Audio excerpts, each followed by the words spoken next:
Senhor Jesus, Senhor, venha nos fortalecer, venha nos dar uma direção. Nós queremos estar debaixo do Teu falar. Senhor Jesus. Irmãos, hoje nós estamos começando essa primeira mensagem do Alimento Diário, intitulado Andai no Espírito e jamais satisfareis a concupiscência da carne. Essa palavra foi ministrada em Torres Vedras, Portugal, no dia 20 de abril. E Dulce e eu tivemos o privilégio de ouvir essa palavra lá.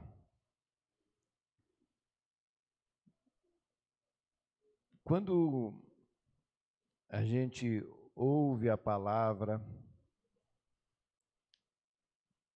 copia, né, faz a transcrição, ouve depois a mensagem, porque ela fica lá no YouTube,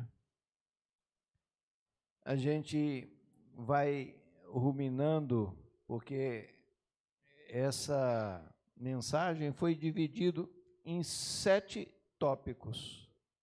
Por quê? Porque a semana tem 7 dias. Então, esse material tem um objetivo, é inculcar essa palavra em nosso coração. Por quê?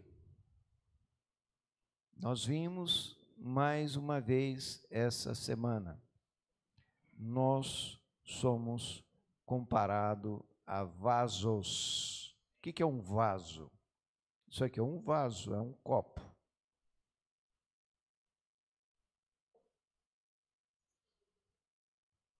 A importância de um vaso é o conteúdo que ele traz dentro.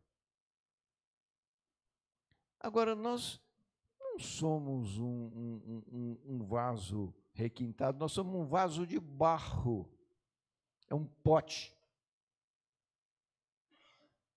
Mas esse pote é para estar cheio de riquezas. Qual é a riqueza? É o Espírito de Deus. Agora, o Espírito se manifesta a nós através da sua palavra. Então, nós precisamos ter essa clareza. Vamos ler 2 Coríntios 14, 7.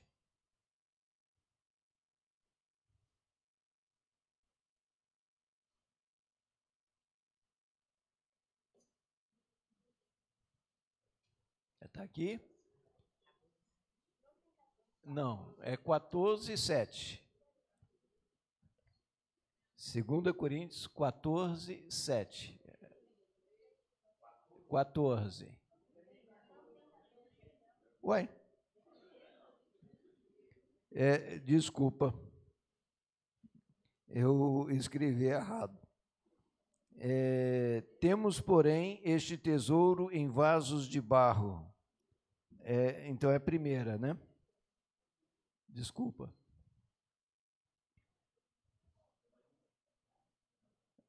E estou dando um tiro para todo lado. Escrevi errado.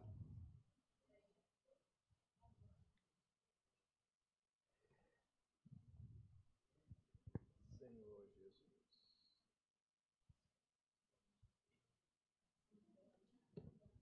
Deixa eu ver. É 2 Coríntios 4, 7. Eu pus 14.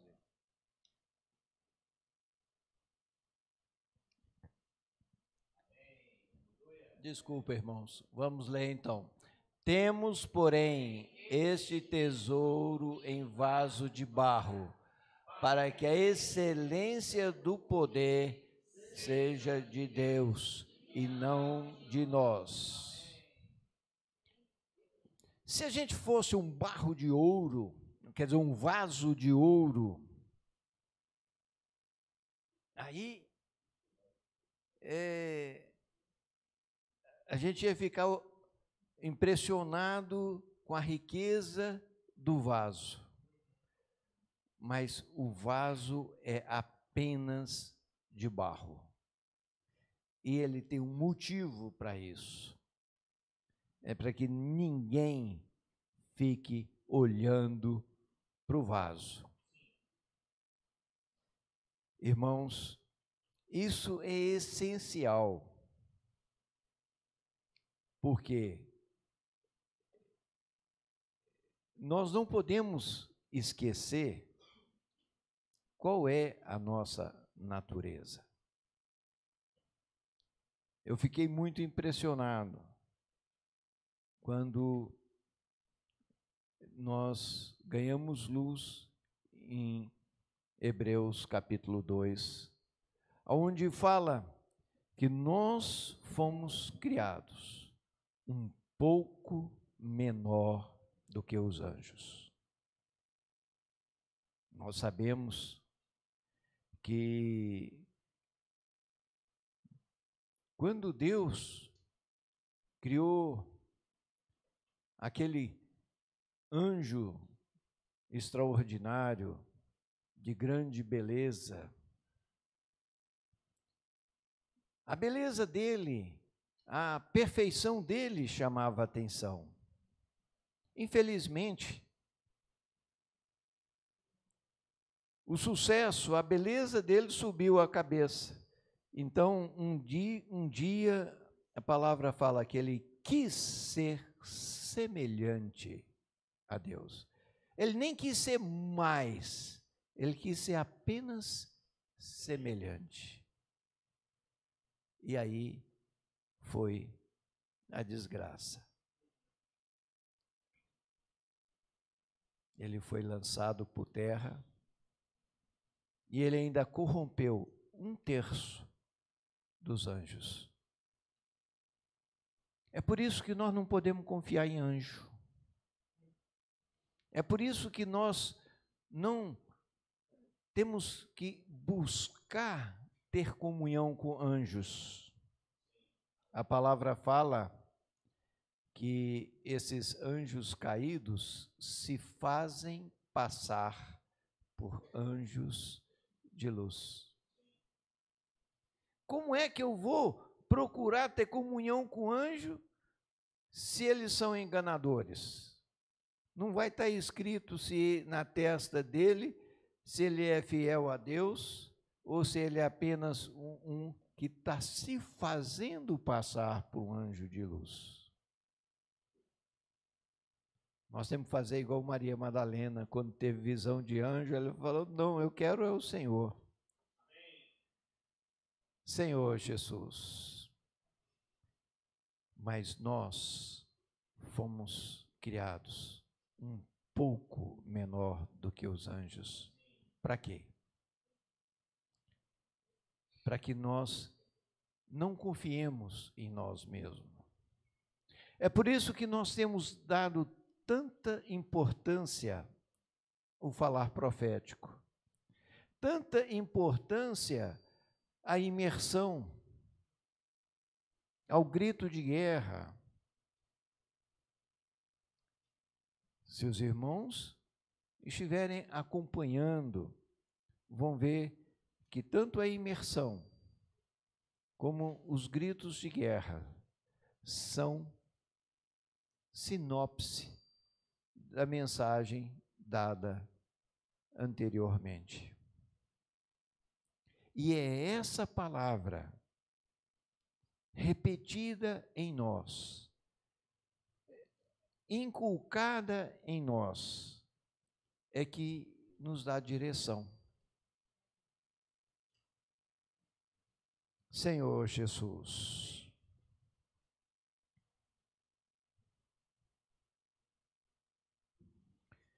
nós vimos que o homem foi, quando criado, foi colocado diante da árvore da vida, que estava no centro do jardim.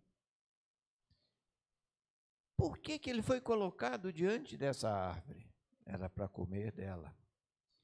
Infelizmente, ele se distraiu e não comeu, acabou caindo na história da serpente, que pôs dúvida na palavra de Deus. Essa é a tática do inimigo, por dúvida na palavra de Deus. Irmãos, nós precisamos saber que a Bíblia é a palavra de Deus. E nós precisamos aprender a confiar nela. É ela que faz a obra. Agora, nós não estamos aqui para discutir os muitos ensinamentos da Bíblia. Nós não estamos aqui para fazer um curso de teologia, nós não estamos aqui para ensinar todos os ensinamentos bíblicos, porque a letra mata, mas o Espírito vivifica. Até a palavra de Deus pode ser usada como arma do inimigo. Vocês já repararam que quando o Senhor Jesus foi tentado pelo diabo, o diabo usou a palavra de Deus para tentá-lo? Olha, aqui está escrito que os anjos do Senhor vão te acudir. Então pula aqui nesse alto. E o Senhor falou, mas também está escrito, não tentarás ao Senhor teu Deus. Então nós precisamos estar constituídos com essa palavra. Porque até mesmo o inimigo, ele conhece a Bíblia muito mais do que nós mesmos. Mas nós precisamos saber, é essa palavra que vai nos dar direção. Senhor Jesus,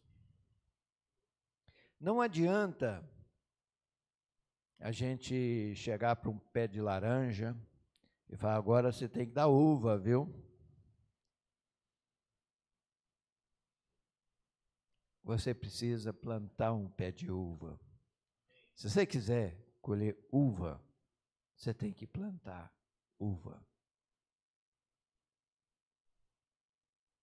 Então, se nós queremos produzir frutos do Espírito, nós precisamos nos voltar para a árvore da vida e buscar essa vida que o Senhor quer nos suprir. Eu fico impressionado, né? Sempre vale a pena a gente voltar para o Evangelho de João, né?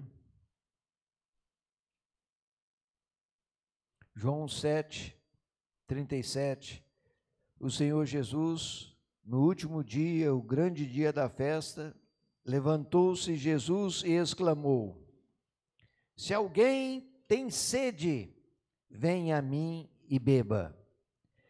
Quem crê em mim, como diz a Escritura, do seu interior fluirão rios de água viva. Exclamou, ele não falou assim baixinho, né? Se Se alguém tem sede, não, ele gritou para a multidão, ele não estava com o microfone, né? Ele devia ter uma voz forte para que todos pudessem ouvir. Agora, o evangelista, no versículo 39, fala: isto ele disse com respeito ao Espírito, que haviam de receber o que nele crescem. Pois o Espírito, e aqui é o Espírito de maneira maiúscula, de escrita maiúscula, até aquele momento não fora dado, porque Jesus não havia sido ainda glorificado. Nós sabemos que Jesus, como o Filho do homem, ele estava limitado ao tempo e ao espaço. Se ele estava em Jericó, ele não podia estar em Jerusalém. Ele estava cumprindo ali a vontade do Pai. Mas quando ele morreu pelos nossos pecados, o sangue dele foi aceito pelo Pai. Cumpriu a justiça, porque a lei fala que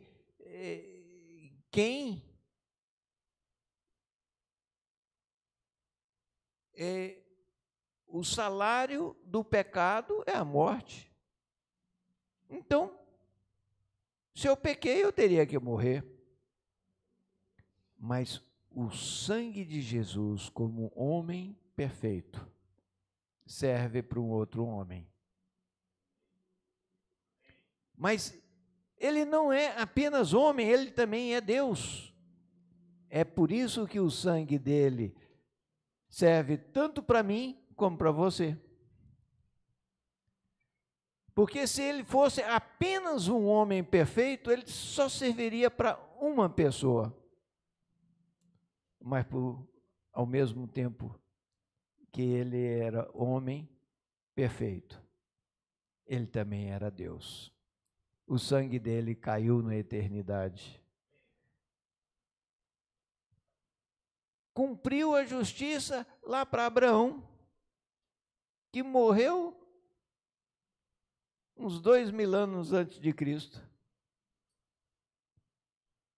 Mas cumpriu a justiça para nós, uns 2000 anos depois de Cristo. Veja só. Então, ele se tornou o Espírito que dá a vida. Então, nós temos que aproveitar essa fonte. Se alguém tem sede, você tem sede? Você tem sede de amor? Tem sede de justiça? Tem sede da verdade? E o Senhor é o único que pode matar essa sede. Porque nós, pessoalmente, por melhor que sejamos, uma hora nós vamos falhar. Então, não dá para a gente procurar o amor, a justiça, a verdade em qualquer outra fonte que não seja a do Senhor. Se alguém tem sede, venha a mim e beba. Quem crê em mim, como diz a Escritura, do seu interior fluirão rios de água viva. Aqui começa a mudar a situação. Olha só, somos apenas um vaso, mas esse vaso, ele começa também a fluir a água. Para quê? Para suprir a sede de quem está ao nosso redor.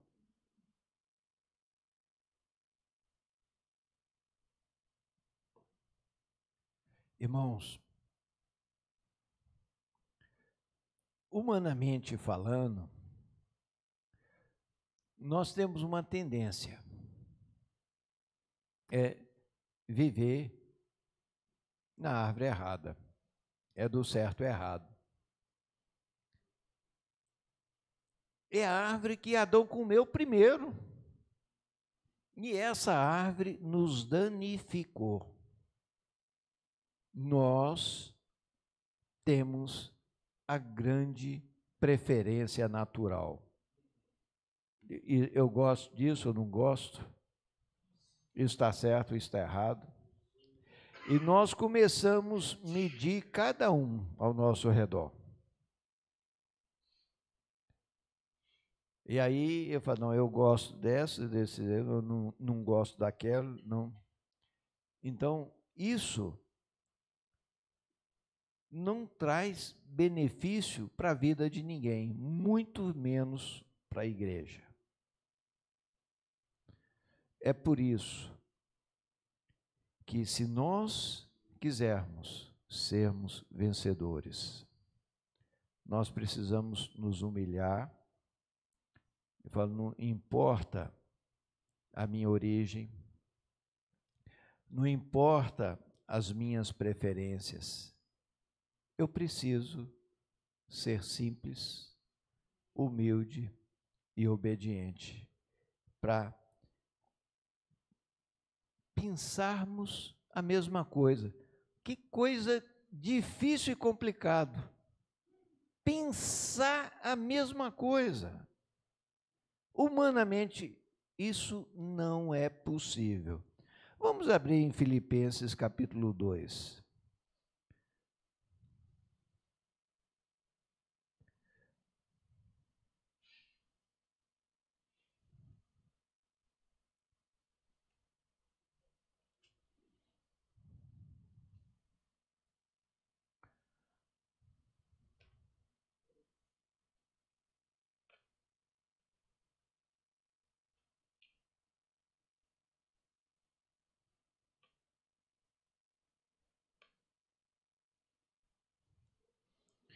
Dois, Se há, pois, alguma exortação em Cristo, alguma consolação de amor, alguma comunhão do Espírito, se há entranhados afetos de misericórdia. 2. Completai a minha alegria, de modo que penseis a mesma coisa, tenhais o mesmo amor, sejais unidos de alma, tendo o mesmo sentimento. Nada façais por partidarismo ou vanglória, mas por humildade, considerando cada um dos outros superiores a si mesmo. Até aqui. Isso é impossível se nós não nos humilharmos diante do Senhor e tomarmos essa palavra como uma direção. Agora,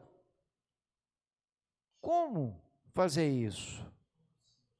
O Senhor tem dado a direção para todas as igrejas, através do falar profético. Se nós quisermos, não, eu quero ter a minha própria maneira de pensar, de agir, eu não vou conseguir viver o que está aqui na palavra. É por isso que nós precisamos ser simples, humildes e obedientes ao falar profético. Essa palavra, ela é impossível para a nossa geração atual. Se nós formos pensar na história de cada um aqui, na origem de cada um, é impossível. Mas quando nós nos humilhamos como igreja, é possível. Ainda para completar, vamos para 1 Coríntios 1:10.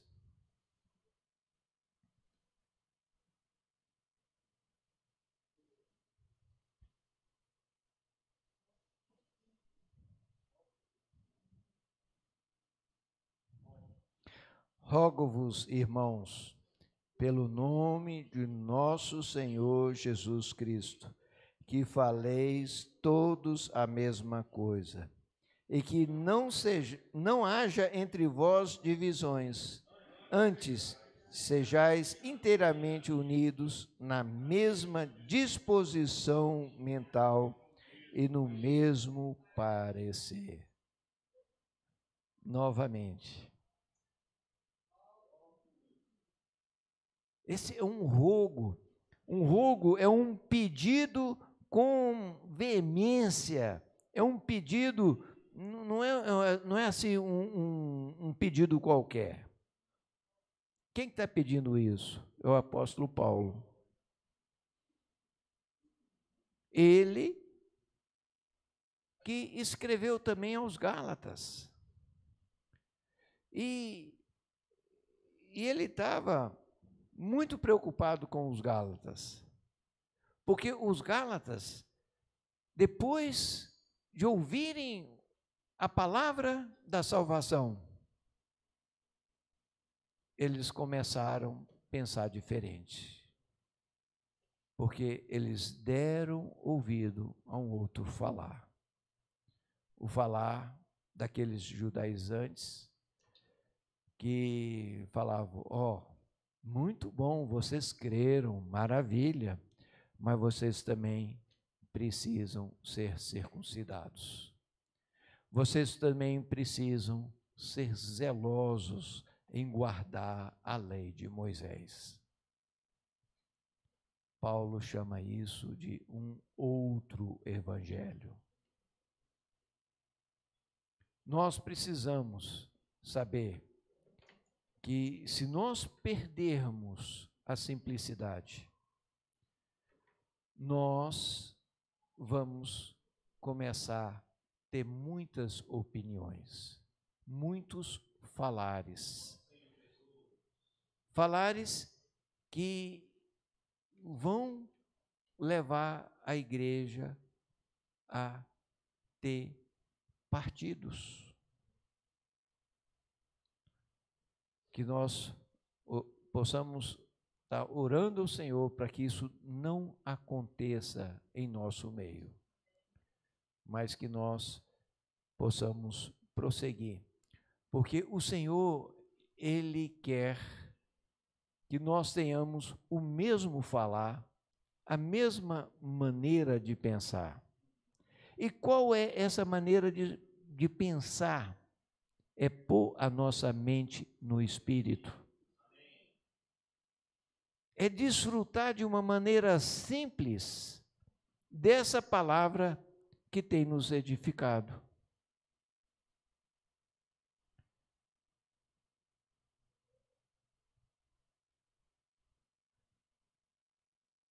Todo pai, ele anela ver os filhos se tornarem herdeiros.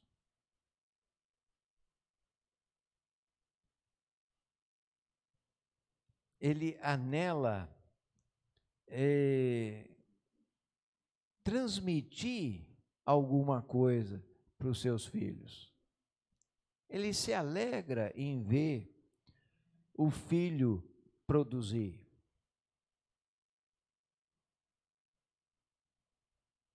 O Senhor, Ele também tem esse anelo. Agora, para Deus, o que é bom para Deus? é só Ele mesmo. Ou vocês acham que Deus vai querer frutos da carne? Não, Ele vai querer frutos do Espírito. Por isso,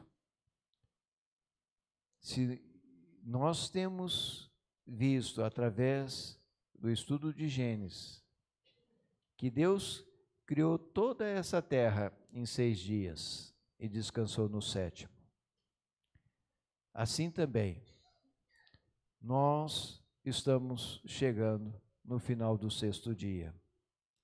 Estamos prestes a entrar no descanso sabático.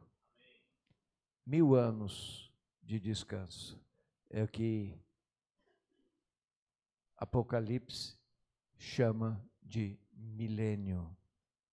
Nós vimos nas epístolas de Pedro que para Deus um dia é como 1000 anos, 1000 anos como um dia. Irmãos, eu anelo ter parte no milênio. Eu anelo reinar com Cristo 1000 anos. Agora, se eu tenho esse anelo, Deus, Ele quer ver o quê? É as virtudes dele em mim.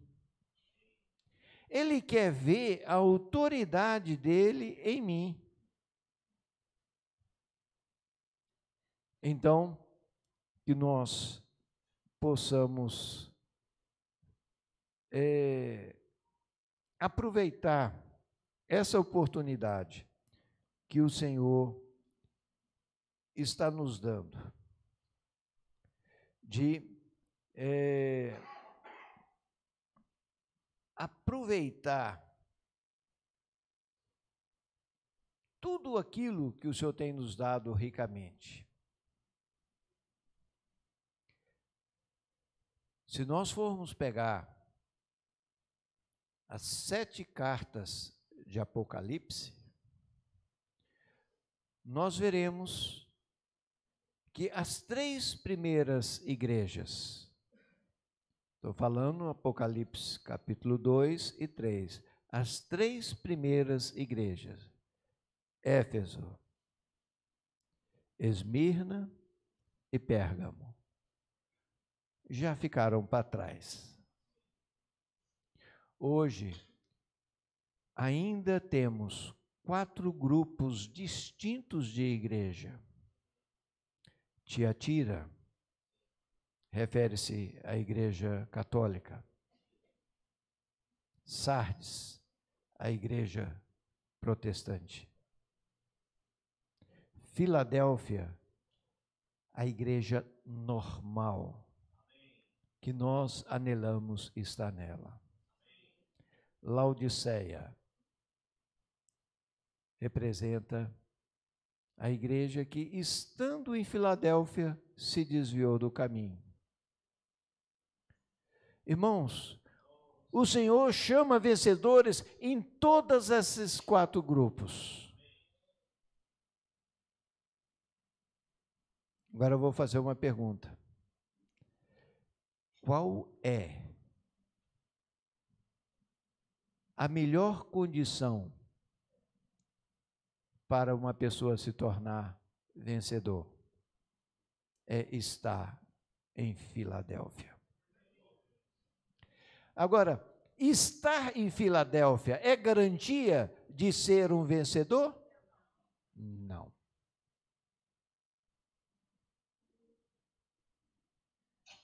Nós temos a melhor condição.